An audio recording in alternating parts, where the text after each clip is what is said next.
What? Good morning, everyone. Good morning. This morning we'll be doing Job 12, 7 through 10. But ask the animals, and they will teach you, or the birds in the sky, and they will tell you. Or speak to the earth, for it will teach you. Or let the fish in the sea inform you. Which of all of these does not know that the hand of the Lord has done this? In his hand is the life of every creature and the breath of all mankind. Thank you. Amen.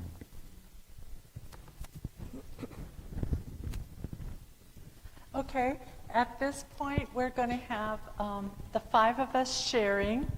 I would like to read something from Dawn that she wrote, and I'm just going to read it to you so that she's involved too, because Dawn was our pianist, and she played all the things. But when she was done, what'd she do? Run to the back and sit with us. So it was really wonderful. It was very nice. Okay, so I have put the, okay. Hello, everyone. This is the all-church member emails I have, but I wanted to share this website with anyone who's interested in checking out the resources. It's a really impressive list of resources with the activities that a congregation can pursue to engage creation care ministry in every aspect of our church life. Where to begin? Reverend Carol Devine is the Executive Director of Blessed Tomorrow, the organization that created One Home, One Future program and was our keynote speaker at Women's Retreat. I am happy to be in conversation about any of this. So this is her passion, and I just wanted to let you know where Dawn is coming from and how she would like to go forward with us making a creation care team at Desert Dove. You can see the information on the back of your bulletin at the bottom, our keynote speaker with green trellis and Blessed Tomorrow, and you can look these up at your own time and see what all is being said, and as well as all our things we're doing in October. Or what? Okay, we are. My part of sharing, all five of us are going to get up and share. My part is going to begin with the uniqueness of this retreat. Katie Sexton has given us a QR code. Oh my goodness.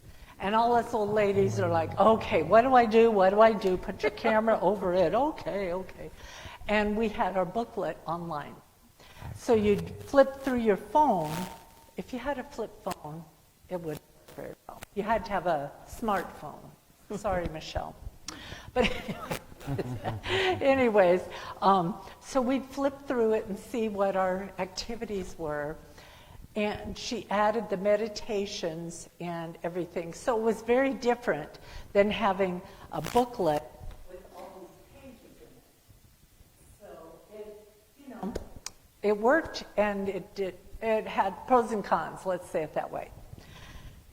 And this topic was on beautiful things.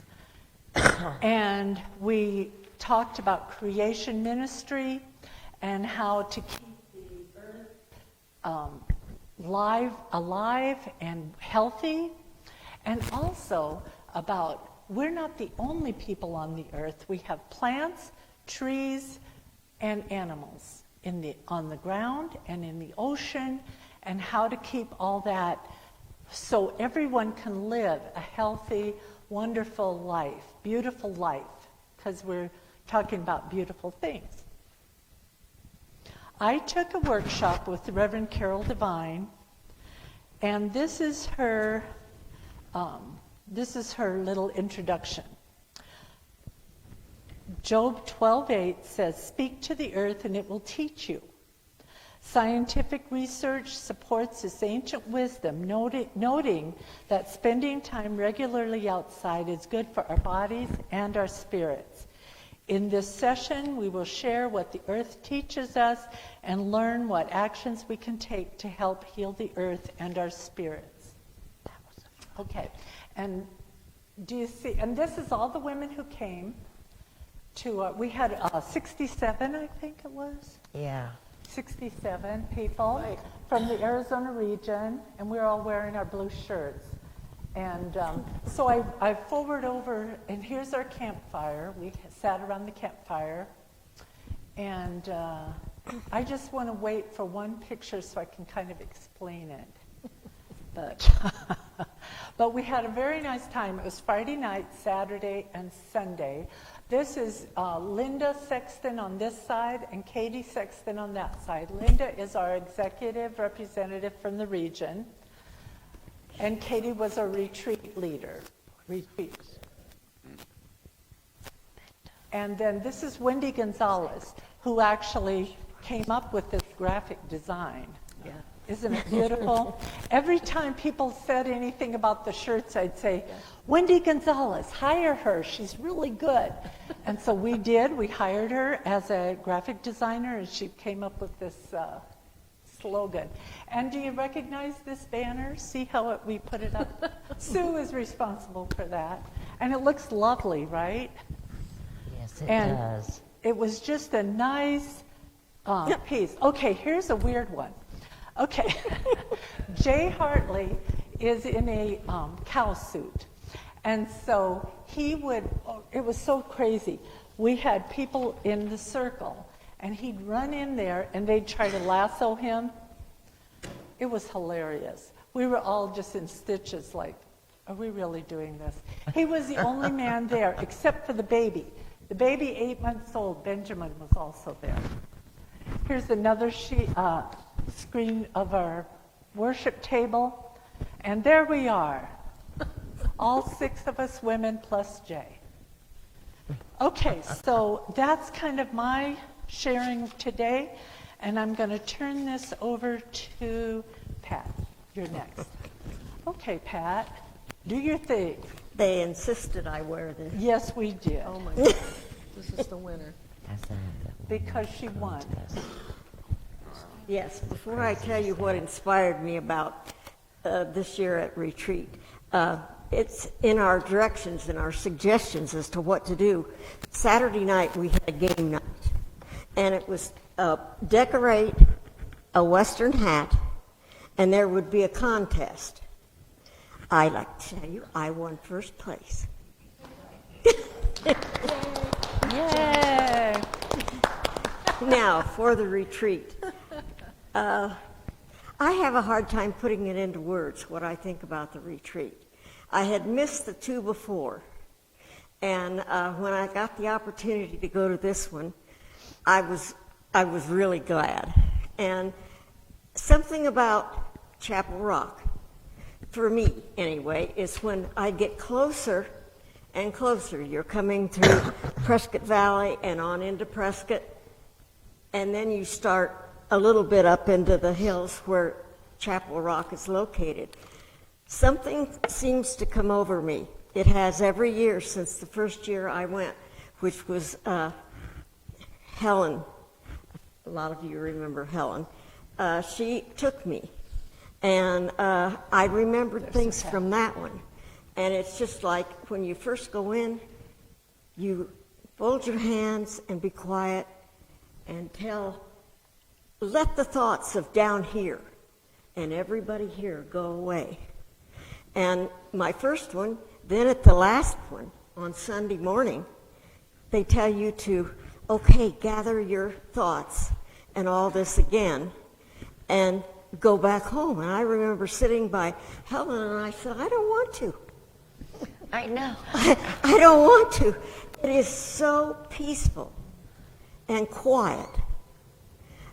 It's just something that comes over me. The closer I get to Chapel Rock, the more peaceful I feel, the more peaceful I get, and it has to be the God leading us, because it's just, It's something, if you haven't experienced it and you get the opportunity, I would say go.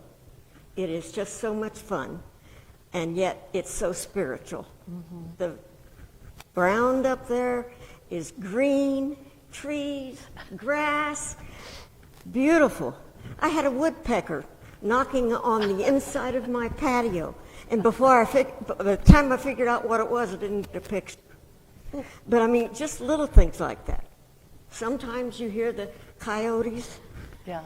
and I understand there were some women there that saw deer, and they actually got a picture. I was not blessed with that. But I'm looking forward to next year already. All right. Okay, and then Rosie, you're next. And Pat's going to hand off her mic to you.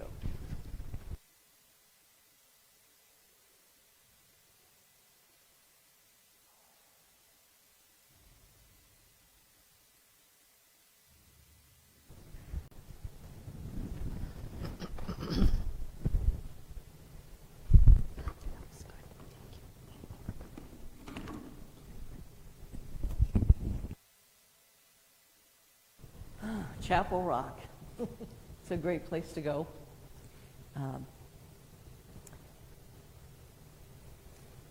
My thing at retreat has always been to bring something to the Rock Chapel. There's a chapel there with a podium that is all made of rock.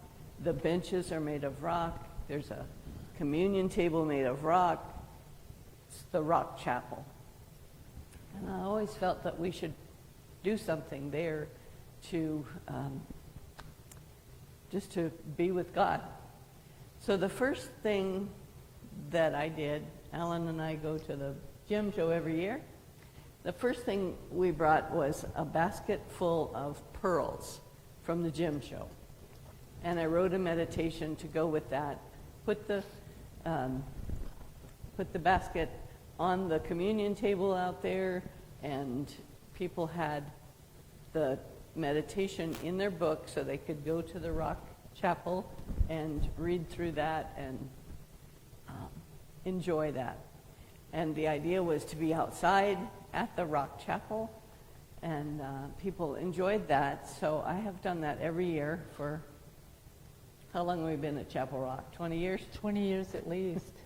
So the next year we had little square rocks, different colors, all tumbled so they were shiny and soft and beautiful. So each year I would bring something, put on the table there, and then they would have a meditation.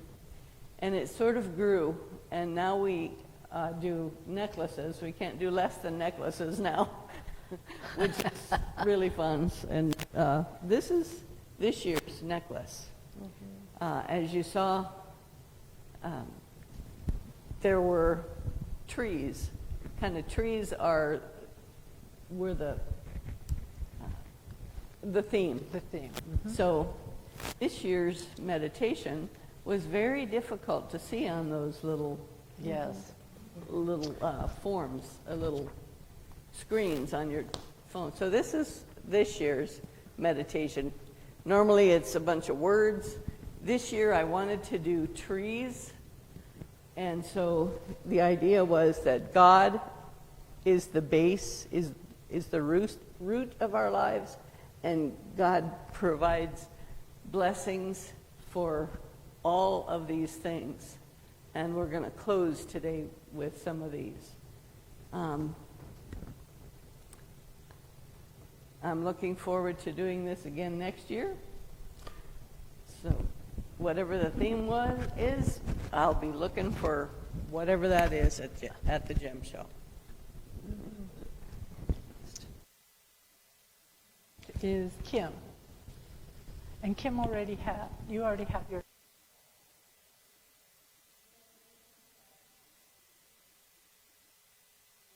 To say that we had a walking stick on our wall, Yes. right next to our room, and then I thought, wouldn't it be great if we had a praying mantis and another creature, a praying mantis, came right there next to the walking stick. It was awesome. Oh, it was really fun. Oh, what to say about the retreat. It was my first time. And unfortunately, the first night I had to call it out because of my ankles and my feet were so swollen. But got up the next day and, you know, I feel like I bonded with the ladies more than I would have if I wouldn't have went. Mm-hmm. And to me, it was fantastic. The view, the people, the food, the atmosphere, just everything was just beautiful and perfect. And I'm saving $1 a week. There you go. So that I can go again next year. But it was very spiritual for me. I felt very close to God, especially when we were around the fire. Mm-hmm. That's where I felt it the most. Mm-hmm. And that's all I got. Thank you.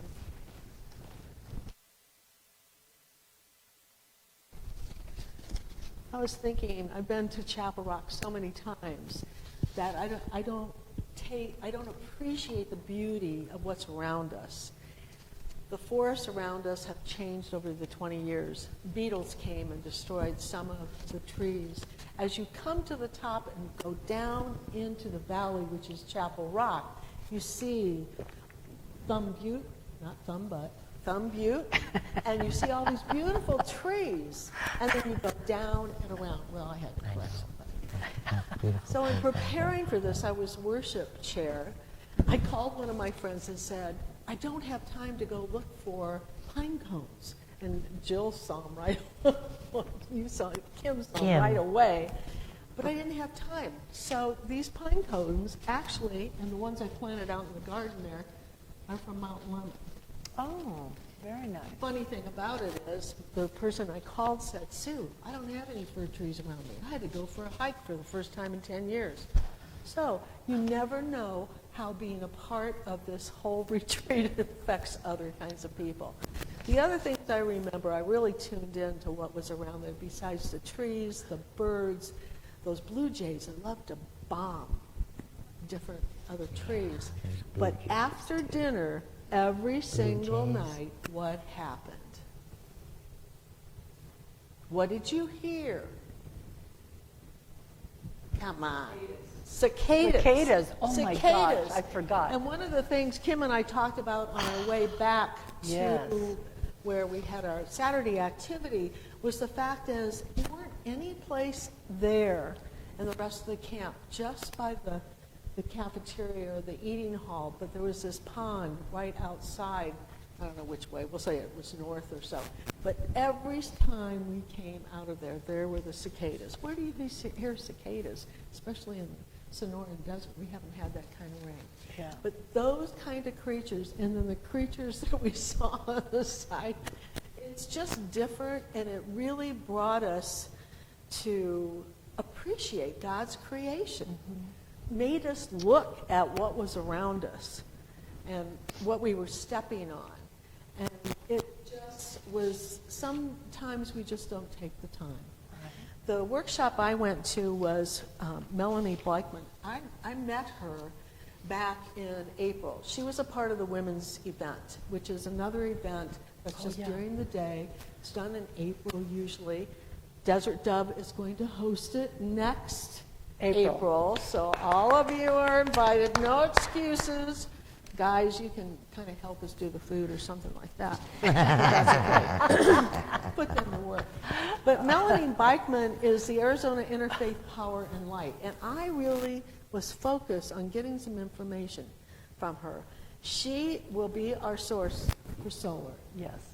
She also gave me some information, and I'm going to put one back here. I know about this because the people in my neighborhood, several of us have solar. We've got water containers for water, but it's electrifying your home, rebates, tax credits, and savings. There's a lot of things you can get back from the government because of what this present administration has done.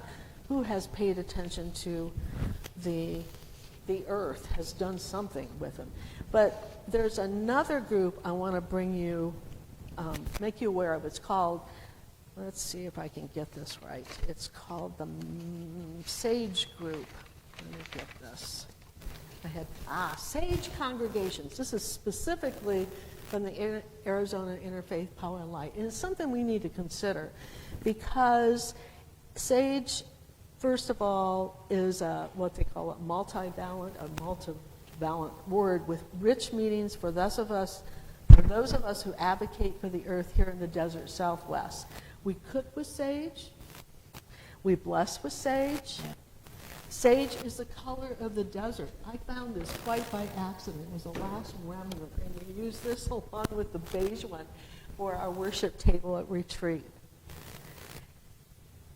A sage is a person venerated for wisdom and judgment. Becoming a sage congregation, you'll be joining a partnership between congregations in Arizona as a part of Interfaith Power and Light alongside other congregations, not just disciples.